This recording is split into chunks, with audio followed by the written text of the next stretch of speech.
Internet बहुत बड़ा है। ज्यादातर लोग बस ऊपर ऊपर ही देखते हैं। यह है क्लियर वेब, लेकिन नीचे छुपा हुआ, जैसे पानी के नीचे आइसबर्ग, वैसे ही है डार्क वेब। ये एक सीक्रेट जगह है। यहाँ इलीगल एक्टिविटीज होती हैं। ड्रग्स, वेपन्स और स्टोलन डेटा खरीदे बेचे जाते हैं। इन एक्टिविटीज के पीछे जो लोग होते हैं वो छुपे रहना चाहते हैं। उन्हें पकड़ना दुनिया भर की पुलिस के लिए बहुत बड़ा चैलेंज है। डार्क वेब आसानी से नहीं मिलता। इसे एक्सेस करने के लिए स्पेशल सॉफ्टवेयर चाहिए। यह सॉफ्टवेयर आपकी आइडेंटिटी छुपाता है। इससे आपकी लोकेशन ट्रेस करना मुश्किल हो जाता है। डार्क वेब एनोनिमिटी का वादा करता है, इसलिए क्रिमिनल्स को यह अट्रैक्टिव लगता है। इसीलिए पुलिस के लिए इसे कंट्रोल करना भी बहुत मुश्किल है। पुलिस हमेशा क्रिमिनल्स से लड़ाई कर रही है। वो डार्क वेब पर क्रिमिनल्स के साथ कीप अप करने की कोशिश कर रहे हैं। वो नई टेक्निक्स डेवलप करते हैं। वो मार्केट प्लेसेस में घुसने और ट्रांजैक्शंस को ट्रैक करने की कोशिश करते हैं। लेकिन डार्क वेब हमेशा बदलता रहता है। इसके टॉप प्लेयर्स को ट्रैक करना एक चैलेंज बना हुआ है। डार्क वेब एक मेज की तरह है। यह कंफ्यूज करने के लिए बनाया गया है। ये ऑनियन रूटिंग नाम की टेक्नोलॉजी यूज करता है। इमेजिन करो आपका इंटरनेट कनेक्शन प्याज के लेयर्स जैसे लेयर्स से होकर जा रहा है। हर लेयर आपके डेटा को एनक्रिप्ट करता है। इससे यह ट्रैक करना बहुत मुश्किल हो जाता है कि कनेक्शन कहां से आया। जब आप डार्क वेब पर किसी वेबसाइट पर जाते हैं तो आपका ट्रैफिक अलग अलग कंप्यूटर्स के बीच बाउंस करता है। ये कंप्यूटर्स दुनिया भर के वॉलंटियर्स चलाते हैं। इससे आपके कनेक्शन को ट्रेस करना बहुत मुश्किल हो जाता है। इससे वेबसाइट्स को बंद करना भी मुश्किल हो जाता है। अगर एक कंप्यूटर बंद भी हो जाए तो वेबसाइट दूसरे कंप्यूटर्स के थ्रू एक्सेस की जा सकती है। ये एनोनिमिटी दोधारी तलवार है। ये प्राइवेसी और फ्रीडम ऑफ स्पीच को प्रोटेक्ट कर सकता है, लेकिन ये इलीगल एक्टिविटीज को भी शील्ड करता है। ये डार्क वेब को क्रिमिनल्स के लिए एक सेफ हेवन बनाता है। वो पकड़े जाने के डर के बिना इलीगल सामान खरीद और बेच सकते हैं। चैलेंजेस के बावजूद पुलिस को कुछ सक्सेस मिल रही है। वो डार्क वेब के कुछ बड़े प्लेयर्स को पकड़ रहे हैं। रिसेंटली रुई सियांग लिन, जिसे इनकॉग्निटो मार्केट का मास्टरमाइंड माना जाता है, अरेस्ट किया गया। ये मार्केट प्लेस ड्रग ट्रैफिकिंग का हब था। इसने मिलियंस ऑफ डॉलर्स के ट्रांजैक्शंस करवाए। लिन पर अब सीरियस चार्जेस हैं। एक और केस में एक जर्मन आदमी को थाईलैंड में चाइल्ड पोर्नोग्राफी रिंग चलाने के लिए अरेस्ट किया गया। उसने अपनी आइडेंटिटी छुपाने के लिए सोफिस्टिकेटेड टेक्निक्स यूज की, लेकिन इंटरनेशनल कोऑपरेशन की वजह से वो पकड़ा गया। ये अरेस्ट्स दिखाते हैं कि पुलिस डार्क वेब के खिलाफ हेल्पलेस नहीं है। वो न्यू टूल्स और स्ट्रैटेजीज डेवलप कर रहे हैं। वो क्रिमिनल्स को सजा दिलाने के लिए साथ मिलकर काम कर रहे हैं। लेकिन ये अरेस्ट्स बस ऊपर ऊपर की बात है। हर पकड़े गए क्रिमिनल के लिए डार्क वेब पर और भी कई फ्रीली ऑपरेट करते रहते हैं। इलीगल एक्टिविटी की शीर वॉल्यूम इसे पुलिस करना मुश्किल बनाती है। इसके लिए सिग्निफिकेंट रिसोर्सेज और मैन पावर चाहिए।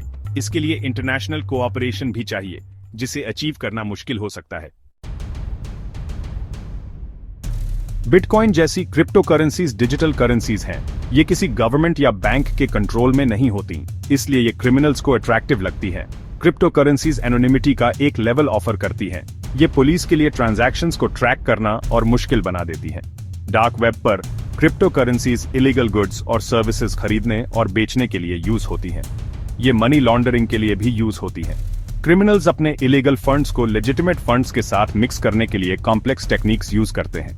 इससे पैसे के सोर्स को ट्रेस करना मुश्किल हो जाता है। पुलिस को इसके बारे में पता है। वो क्रिप्टो करेंसी ट्रांजैक्शंस को ट्रैक करने के नए तरीके डेवलप करने के लिए काम कर रहे हैं। वो क्रिप्टो करेंसी एक्सचेंजेस के साथ पार्टनर कर रहे हैं। गोल उन क्रिमिनल्स को आइडेंटिफाई करना है जो इलीगल एक्टिविटीज के लिए क्रिप्टो करेंसीज यूज कर रहे हैं।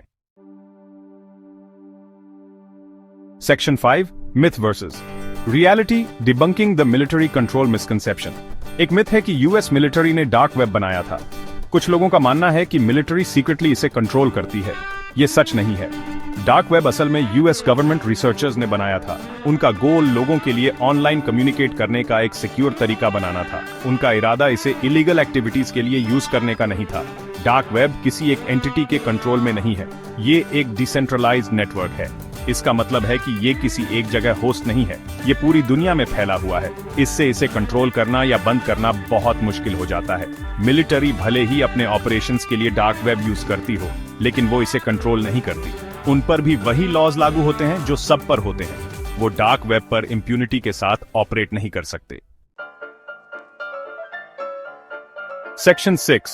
The Global Playground Jurisdictional Hurdles in Dark Web Investigations. Dark web एक ग्लोबल फिनोमिनन है। क्रिमिनल्स दुनिया के हर कोने से ऑपरेट करते हैं। ये पुलिस के लिए एक चैलेंज है। उन्हें अलग अलग कंट्रीज में अलग अलग लॉज और रेगुलेशन से डील करना पड़ता है। फॉर एग्जाम्पल, एक क्रिमिनल जो एक कंट्री से डार्क वेब पर ऑपरेट कर रहा है, वो दूसरे कंट्री में किसी को इलीगल ड्रग्स बेच रहा होगा। इस क्रिमिनल को पकड़ने के लिए दोनों कंट्रीज की पुलिस को कोऑपरेट करना होगा। ये एक लेंथी और कॉम्प्लेक्स प्रोसेस हो सकता है। इसमें अक्सर इंटेलिजेंस शेयर करना और इन्वेस्टिगेशंस कोऑर्डिनेट करना शामिल होता है। डार्क वेब का ग्लोबल नेचर इंटरनेशनल कोऑपरेशन की जरूरत को हाईलाइट करता है। कोई भी एक कंट्री अकेले इस प्रॉब्लम को सॉल्व नहीं कर सकता। इसके लिए दुनिया भर की पुलिस एजेंसीज के कोऑर्डिनेटेड एफर्ट की जरूरत है। Section 7. The ever-evolving game staying ahead in the cat and mouse chase. Dark web crime के खिलाफ फाइट एक constant cat and mouse game है। जैसे जैसे पुलिस न्यू टूल्स और टेक्निक्स डेवलप करती है, क्रिमिनल्स अडेप्ट करते हैं। वो अपनी आइडेंटिटीज और एक्टिविटीज छुपाने के नए तरीके ढूंढते हैं। फॉर इंस्टेंस, क्रिमिनल्स अब ज्यादा एडवांस्ड एन्क्रिप्शन मेथड्स यूज कर रहे हैं। इससे उनके कम्युनिकेशंस को ट्रैक करना और भी मुश्किल हो जाता है। वो नए तरह की क्रिप्टो करेंसीज भी यूज कर रहे हैं, जो और भी ज्यादा एनोनिमस होने के लिए डिजाइंड है। पुलिस एजेंसीज कॉन्स्टेंटली कैचअप खेल रही हैं। उन्हें इनोवेटिव और प्रोएक्टिव होने की जरूरत है। उन्हें उन क्रिमिनल्स के नेक्स्ट मूव्स का एंटिसिपेट करने की जरूरत है जिन्हें वो पकड़ने की कोशिश कर रहे हैं। इसके लिए सिग्निफिकेंट रिसोर्सेज और टेक्नोलॉजी में इन्वेस्टमेंट की जरूरत है। इसके लिए अडेप्ट करने और इवॉल्व होने की भी जरूरत है, जैसे डार्क वेब खुद इवॉल्व होता है। Section 8. Collaboration is key. The need for international cooperation. Dark web crime के खिलाफ फाइट कोई भी एक कंट्री अकेले नहीं जीत सकता। इसके लिए एक ग्लोबल एफर्ट की जरूरत है।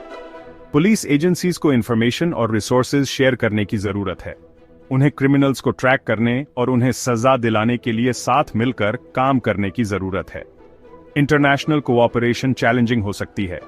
अलग अलग कंट्रीज के अलग अलग लॉज और रेगुलेशंस होते हैं। लैंग्वेज बैरियर्स और कल्चरल डिफरेंसेस हो सकते हैं, लेकिन कोऑपरेशन के बेनिफिट्स चैलेंजेस से कहीं ज्यादा हैं। जब कंट्रीज साथ मिलकर काम करते हैं तो वो इंटेलिजेंस शेयर कर सकते हैं, इन्वेस्टिगेशंस कोऑर्डिनेट कर सकते हैं और क्रिमिनल्स को एक्स्ट्राडाइट कर सकते हैं। इससे क्रिमिनल्स के लिए डार्क वेब पर इंप्यूनिटी के साथ ऑपरेट करना बहुत मुश्किल हो जाता है।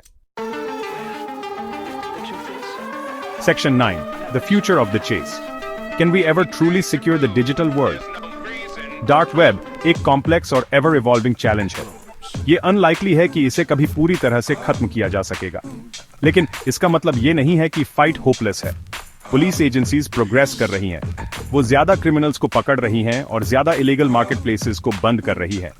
वो डार्क वेब के डेंजर्स के बारे में अवेयरनेस भी रेज कर रही है। सक्सेस की कंटिन्यूड इनोवेशन, कोलैबोरेशन और एडेप्टेशन में है। जैसे जैसे टेक्नोलॉजी एडवांस होती है, वैसे वैसे डार्क वेब क्राइम से लड़ने के मेथड्स को भी एडवांस होना चाहिए। डार्क वेब एक रिमाइंडर है कि डिजिटल वर्ल्ड हमेशा एक सेफ प्लेस नहीं होता। ये हम सब पर निर्भर करता है कि हम रिस्क्स के बारे में अवेयर रहें और खुद को प्रोटेक्ट करने के लिए स्टेप्स लें।